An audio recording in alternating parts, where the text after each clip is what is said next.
ওসমান হাদিকে নিয়ে ঢাকা বিশ্ববিদ্যালয় ক্যাম্পাসে যেভাবে মব তৈরি করা হয়েছে, ওসমান হাদির হত্যাকাণ্ডের পর যেভাবে ওসমান হাদির লাশকে নিয়ে একটি গুপ্ত বাহিনী, একটি দল তারা ফেসবুকে, সোশ্যাল মিডিয়ায় তুচ্ছ তাচ্ছিল্যের সহিত প্রচার করেছিল।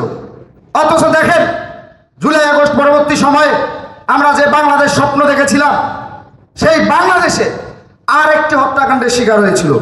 সেটি ছিল প্রকৃত অর্থে ক্যাম্পাস থেকে অনেক দূরে। তার লাশ নিয়ে কিভাবে রাজনীতি করা হয়েছে। ওসমান হাদি সেও জুলাই আগস্টের সম্মুখ সারি সহযোদ্ধা, এ ব্যাপারে আমাদের কোনো আপত্তি নেই, আমরা তাকেও ধারণ করি।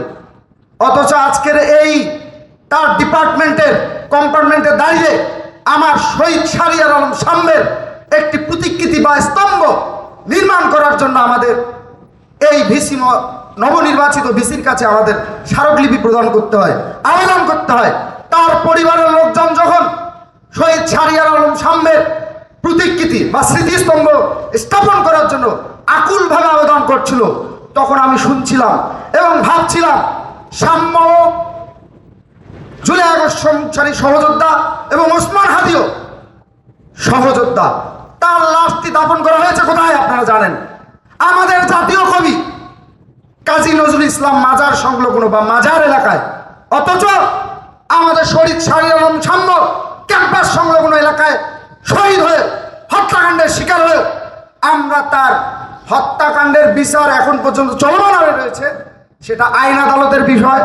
যেহেতু একটি অনেকদিন পর মানুষের প্রত্যক্ষ ভোটের মাধ্যমে নির্বাচিত সরকার প্রতিষ্ঠিত হয়েছে, আমরা এই সরকারের উপর আস্থা রাখতে চাই, বিশ্বাস রাখতে চাই। 200-র বেশি সার্ভিস ও ফিচারে লেনদেনের সব বিকাশ অ্যাপে সম্ভব। কিন্তু বিগত একটি অন্তর্বর্তীকালীন সরকার ছিল, যে সরকারটি ছিল আপনার আমার আমাদের সবার মতামতের ভিত্তিতে একটি সরকার। সে সরকারের নির্বাচিত একটি প্রশাসন ছিল ঢাকা বিশ্ববিদ্যালয়ের মতো জায়গায়।